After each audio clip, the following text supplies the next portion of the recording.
global financial center. But what about real estate market here? Well, if the mortgage rates were as low as 1.4%, but the transactions still didn't hit more than 2,500.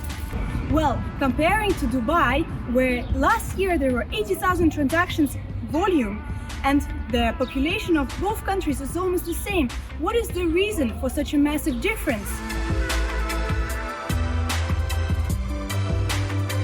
The main reason for this difference is that even both population and employment are likely to increase during the year. The supply of properties is below the average for the past 5 years. Due to the shortage in supply of apartments, the country yields are increasing and showing an average of 7.4%, with Zurich outperforming main cities, giving its investors an 8.4% ROI.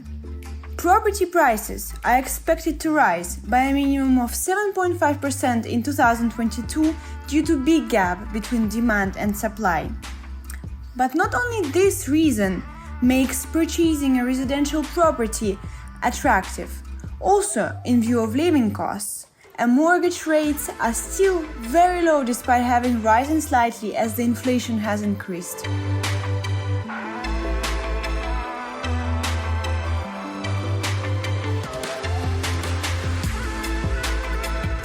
Another reason leading to the shortage of supply is that potentially the newly constructed properties will decrease its numbers in the upcoming years.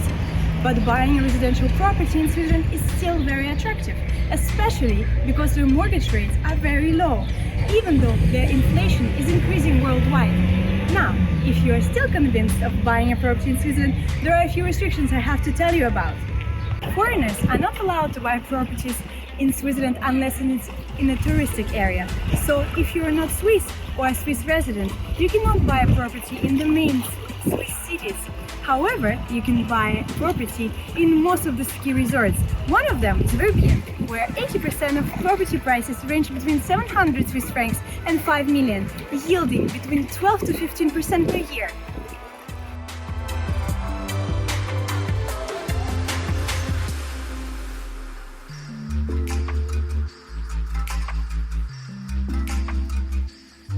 The total cost of purchasing your price in Switzerland comes to a total of 5%, which is extremely low worldwide. However, this doesn't give you residence rights, but even being a non-resident, you can get financing from a bank for up to 66%. So when you choose your property, the next step would be obtaining a purchasing permit and contacting your financial advisor. Thank you everyone for watching until the end. Please make sure to like, subscribe and leave a comment. See you in the next video. Stay tuned!